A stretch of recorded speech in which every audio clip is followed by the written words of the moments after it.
excited to be here.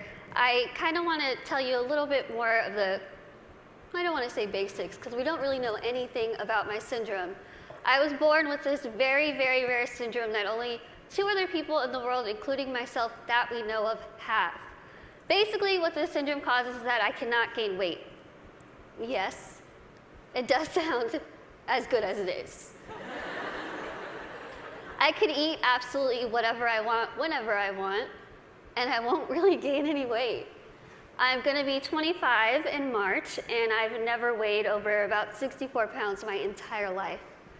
When I was in college, I hid, well, I didn't hide, everyone knew it was there, but it was a giant tub of Twinkies, donuts, chips, Skittles, and my roommate would say, I could hear you at 12:30 reaching under your bed to get food.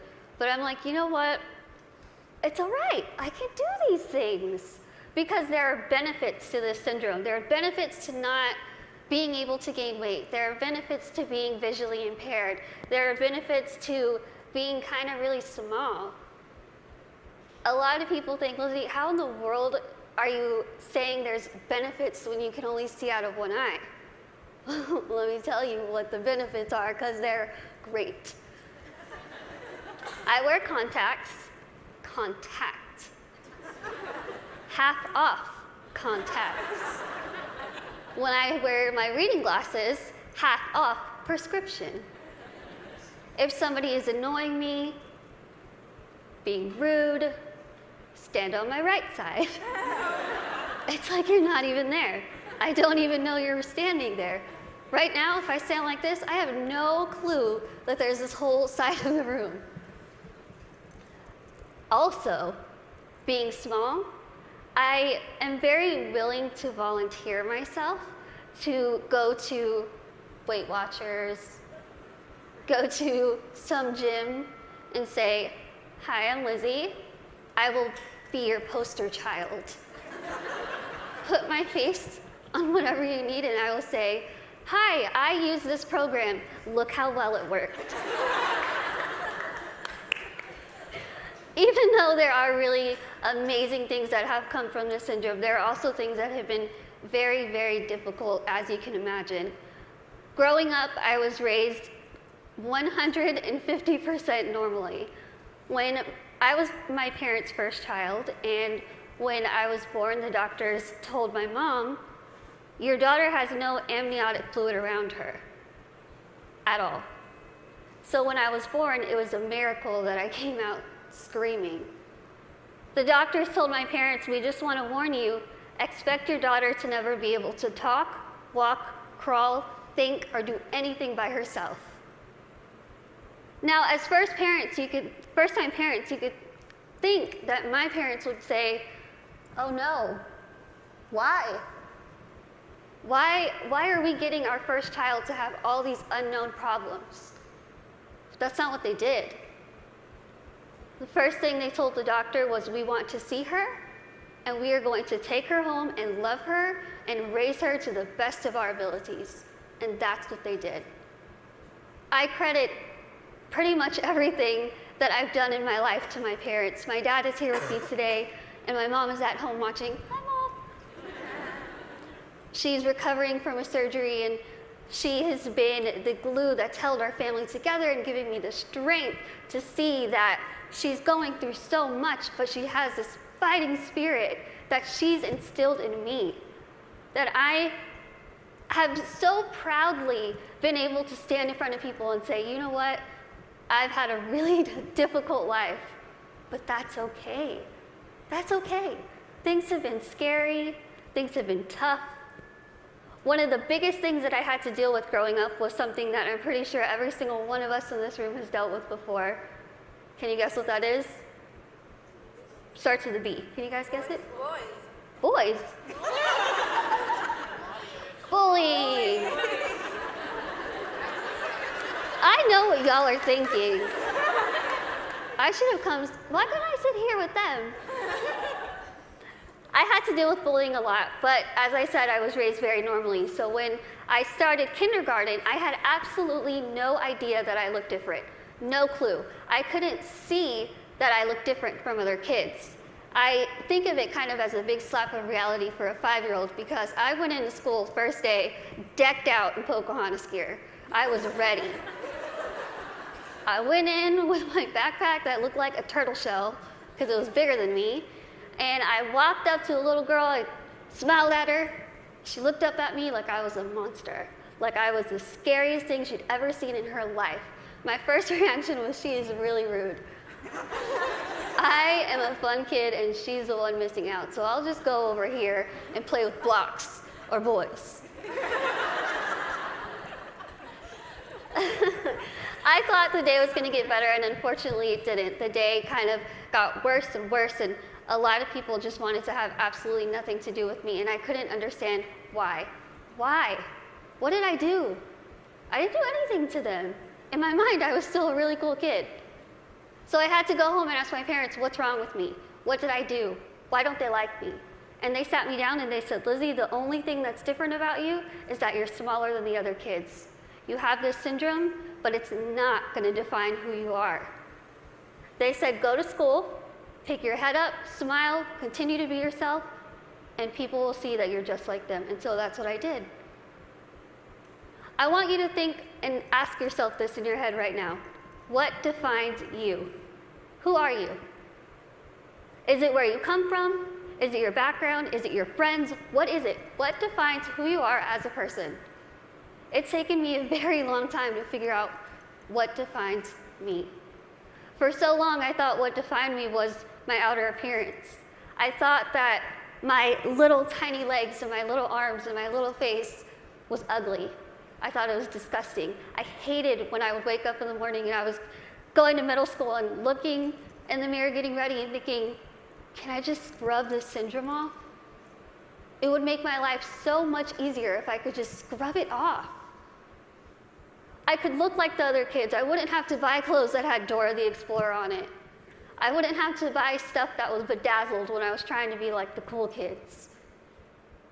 I would wish and pray and hope and do whatever I could to pray that I would wake up in the morning and I would be different and I wouldn't have to deal with these struggles. It's what I wanted every single day, and every single day I was disappointed. I have an amazing, amazing support system around me who never pity me, who are there to pick me up if I'm sad, who are there to laugh with me during the good times, and they taught me that even though I have this syndrome, even though things are hard, I can't let that define me.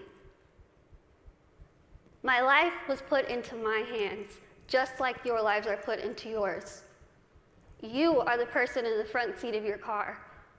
You are the one who decides whether your car goes down a bad path or a good path. You are the one that decides what defines you. And let me tell you, it could be really hard to figure out what defines you. Because there are times where I would just get so annoyed and frustrated, and I don't care what defines me. When I was in high school, I found a video, unfortunately, that somebody posted of me, labeling me the world's ugliest woman. There were over 4 million views to this video, 8 seconds long, no sound, thousands of comments. People saying, Lizzie, please just do a world a favor, put a gun to your head and kill yourself. Think about that. If people told you that, strangers told you this. I cried my eyes out, of course, and I was ready to kind of fight back, and something kind of clicked in my head, and I thought, I'm just going to leave it alone. I kind of started realizing that my life is in my hands. I could either choose to make this really good, or I can choose to make this really bad. I could either be grateful and open my eyes and realize the things that I do have and make those the things that define me. I can't see out of one eye, but I can see out of the other. I might get sick a lot, but I have really nice hair. Thanks. You guys are like the best little section right here. Why did you lose my train of thought? Okay, where was I? Hair, okay, thank you. Okay, so I could either choose to be happy or I could choose to kind of be upset with what I have and still kind of complain about it. But then I started realizing, am I gonna let the people who called me a monster define me? Am I gonna let the people who said kill it with fire define me? No. I'm gonna let my goals and my success and my accomplishments be the things that define me, not my outer appearance, not the fact that I'm visually impaired, not the fact that I have this syndrome that nobody knows what it is. So I told myself I'm going to work my butt off and do whatever I could to make myself better, because in my mind, the best way that I could get back at all those people who made fun of me, who teased me, who called me ugly, who called me a monster, was to make myself better and to show them, you know what? Tell me those negative things, I'm going to turn them around, and I'm going to use them as a ladder to climb up to my goals. That's what I did. I told myself I wanted to be a motivational speaker, I want to write a book, graduate college, have my own family, my own career. 8 years later, I'm standing in front of you, still doing motivational speaking. First thing, I accomplished it. I wanted to write a book. In a couple weeks, I will be submitting the manuscript for my 3rd book.